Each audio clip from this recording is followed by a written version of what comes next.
गरुड़ पुराण क्या है? गरुड़ पुराण मृत्यु और मृत्यु के बाद हमारी आत्मा के बारे में क्या बताता है? स्वर्ग और नर्क के बारे में क्या बताता है? प्रणाम, मेरा नाम है उर्मिला पुत्र Akshat Gupta. I am a full time house husband, part time author, screen writer, poet and lyricist. 4 Veda हैं, 18 पुराण हैं। इन 18 पुराणों में से एक पुराण का नाम है गरुड़ पुराण, जो आमतौर पर पढ़ा जाता है परिवार में या आसपास वाले किसी व्यक्ति के देहांत के बाद। पर गरुड़ पुराण क्या है? गरुड़ पुराण मृत्यु और मृत्यु के बाद हमारी आत्मा के बारे में क्या बताता है? स्वर्ग और नर्क के बारे में क्या बताता है? यहाँ से शुरू होती है गरुड़ पुराण की कहानी। वाहन बनने के बाद जैसे महाभारत में कृष्ण ने अर्जुन को पूरा गीता सार दिया था, वैसे विष्णु ने पूरी कहानी गरुड़ को सुनाई कि आप और मैं मृत्यु को प्राप्त करने के बाद कहाँ पहुँचता है। तो अब मैं आपको बता रहा हूँ कि गरुड़ पुराण में हम लोगों के मरने के बाद की क्या कहानी। एक आत्मा एक शरीर से निकल के दूसरे शरीर तक का सफर लगातार करती रहती है जब तक वो आत्मा परमात्मा से ना मिले, परमात्मा से ना मिले। आत्मा मतलब हम, परमात्मा मतलब भगवान, परमात्मा मतलब मोक्ष भी। जब तक आत्मा और शरीर मोह के फेर में, मोह के मायाजाल में फंसे रहते हैं, मुझे ये चाहिए, मुझे वो चाहिए, मुझे इसकी शादी देखनी, मुझे उसका बच्चा देखना, जैसी जितनी भी चीज़ें जिसमें हर कोई आप और मैं फंसे रहते हैं, जब तक हमारी सारी इच्छाएं पूरी नहीं होती हैं, जब तक हम मोह के बंधन पाश से निकल के मोक्ष तक नहीं पहुंचते हैं, तब तक आत्मा एक शरीर से दूसरे शरीर में सफ़र करके इसी पृथ्वीलोक में फंसी रहती है और मोक्ष का इंतजार करती रहती है। मोह मतलब मटेरियलिस्टिक चीज़ें, मोक्ष मतलब सैल्वेशन। सो मोह और मोक्ष जो है वो विरोधाभासी है, टोटली कॉन्ट्राडिक्टिंग ईच अदर। जब तक आप मोह के पास में फंसे रहेंगे, आप मोक्ष की अपेक्षा नहीं कर सकते। जब तक एक आत्मा को ये बात पूरे तौर पे समझ में नहीं आती है, तब तक वो आत्मा एक शरीर से दूसरे शरीर सफ़र करती रहती है। अब जो मैं बार बार बोल रहा हूँ, एक शरीर से दूसरे शरीर, उस बीच में क्या होता है? जैसे ही एक शरीर की मृत्यु होती है, अगर वो मानव शरीर है, हम फिलहाल मानव शरीर के ही आसपास बात करें, गरुड़ पुराण कहता है कि जैसे ही एक शरीर को आत्मा छोड़ती है, 13 दिन तक वो किसी भी लोक में पहुंची नहीं होती। 13 दिन तक वो इसी लोक में भटकती रहती है और उसको कहा जाता है प्रेत अवस्था। ना इंसान ही है और ना पूरे तौर पे किसी और लोक में पहुंचे ही है। इसीलिए हिंदू धर्मों में किसी की भी मृत्यु के बाद 13 दिन तक पूजा पाठ की जाती है, जिसको आखिरी के दिन में कहा जाता है 13वीं।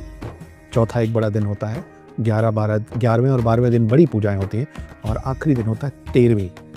जो 13 दिन का सफ़र है, इस 13 दिन में वो आत्मा यहीं भटकती रहती है। कारण होता है वो काम जो ख़त्म नहीं हुआ है, वो मोह जो अभी भी फंसे हुए हैं। आपने सुना होगा कई बुजुर्गों को, वो अपनी वृद्धावस्था में इस तरीके की बातें बोलते हैं कि बस तुम्हारे बच्चे का मुंह देख लूँ फिर आराम से चला जाऊँगा, बस इस एक बच्चे की शादी देख लूँ फिर आराम से चला जाऊँगा। जैसे ही एक आराम से चला जाऊँगा ख़त्म होता है, उनके दिमाग में एक और आराम से चले जाने का कारण बन जाता है। वो कुल मिला के अपने शरीर को छोड़ना नहीं चाहते हैं। जो लोग भी अपना शरीर नहीं छोड़ना चाहते हैं, जब वो अपना शरीर छोड़ते हैं, त्यागते हैं, तो उनको ज़्यादा तकलीफ होती है। और उस 13 दिन अगर उस परिवार के सारे लोग पूरे विधि विधान से पूजा करते हैं आत्मा की शांति के लिए, तब जाके 13 दिन भटकने के बाद, 13वीं के बाद वो आत्मा एक नए सफ़र पे निकलती है यमदूत के साथ। कहाँ जाने के लिए? यमलोक जाने के लिए। कितने समय का सफ़र है? मानव समय के हिसाब से 17 दिन का सफ़र है। 17 दिन तक यमदूत के साथ ये आत्मा अलग अलग लोकों से होती हुई, अपना पाप और पुण्य देखती हुई सफ़र करती है यमलोक तक, और 17 दिन बाद वो यमलोक पहुंचती है। अगर आप सात्विक हैं, दान पुण्य करते हैं, ऐसी चीज़ों में संलिप्त हैं, तो आपको यमदूत अच्छे से लेके जाएंगे, फर्स्ट क्लास टिकट से लेके जाएंगे, बिजनेस क्लास से लेके जाएंगे। मगर अगर आप पापी हैं, आपने दूसरों का नुकसान किया है, आप तामसिक गतिविधियों में उलझे हुए हैं, जितना ज़्यादा ख़राब आप काम किए होंगे, उतने बुरे तरीके से आपको आपके शरीर से अलग किया जाएगा और आपकी आत्मा को घसीटते हुए दूर ले जाया जाएगा। तो ये हम डिसाइड करते हैं जीते जी कि हम कोई यमदूत कैसे ट्रीट करेंगे, वो 17 दिन का सफ़र हमारा कैसा होगा। 17 दिन बाद हम यमलोक पहुँचते हैं। यमलोक से ही समझ में आ रहा है वो लोक जिसके स्वामी हैं यमराज। जब यमलोक पहुँचते हैं तो यमलोक में बेस्ट अकाउंटेंट हैं, वो बैठ के इंतज़ार कर रहे हैं। जैसे यहाँ पे CAs होते हैं जो 1-1 रुपये का हिसाब रखते हैं, वैसे ही वहाँ के जो CA जो आपके सारी करनी का हिसाब किताब रखते हैं, अच्छे और बुरे। आप जो अच्छा किए होंगे वो भी नोट हो रहा है, आप जो बुरा किए होंगे वो भी नोट हो रहा है। और इस अच्छे और बुरे करनी के हिसाब से ये निर्णय होता है कि आप कौन से लोक में जाएंगे। सिर्फ स्वर्ग और नर्क नहीं है, उससे ज़्यादा है। अगर आपने एक आम जीवन बिताया है, लोगों के बीच में नॉर्मल सा जीवन, अपने सारे कार्य, अपनी सारी जिम्मेदारियाँ अच्छे से पूर्ण की हैं, तो आप पितृलोक जाएंगे। मगर उससे बढ़ के अगर आपने दान पुण्य किया है, ज़्यादा बेहतर काम किए हैं, पशु पक्षियों का ख्याल रखा है, गाय की सेवा की है, मंदिर में पूजा अर्चना की है, और भी बहुत कुछ, तो फिर आप पितृलोक से ऊपर जाते हैं स्वर्गलोक, मोक्ष के और करीब।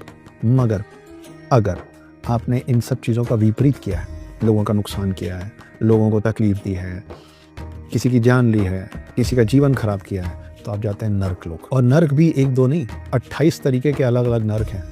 तो आपकी करनी तय करती है कि आप किस नर्क पे जाते हैं, आप स्वर्ग पहुँचें या नर्क पहुँचें, आप पितृ लोग जाएँ या किसी और लोग जाएँ। आपके पूरे हिसाब किताब को सेटल किया जाता है, सब कुछ समय के साथ बराबर होता है। और जब एक बार आपके इस जीवन का पूरा लेखा जोखा बराबर हो जाता है, तब आपको मिलता है एक नया शरीर। अगर मोक्ष की प्राप्ति नहीं हुई है तो वापस पृथ्वी में आके एक शरीर लेना पड़ता है। और ये माना गया है कि कुल मिला के 84 लाख योनि, इन 84 लाख योनियों में जो सबसे भाग्यशाली योनि मानी गई है वो है मानव जीवन, ह्यूमंस, आप और मैं। तो अगर आप मानव जीवन में हैं तो ये समझ लीजिए कि आपने ऑलरेडी बहुत कुछ अच्छा किया हुआ जिसके कारण आपको ये योनि मिली है। और अगर इस जीवन में अच्छा नहीं करेंगे तो फिर 84 लाख योनि क्रॉस करके आपको फिर से मिलेगा एक मानव जीवन, जिसके बाद ये सर्कल, लाइफ एंड डेथ का सर्कल, तब तक चलता रहेगा जब तक आप मोह के बंधन से छूट के मोक्ष की प्राप्ति ना करें, आपकी आत्मा परमात्मा से ना मिले।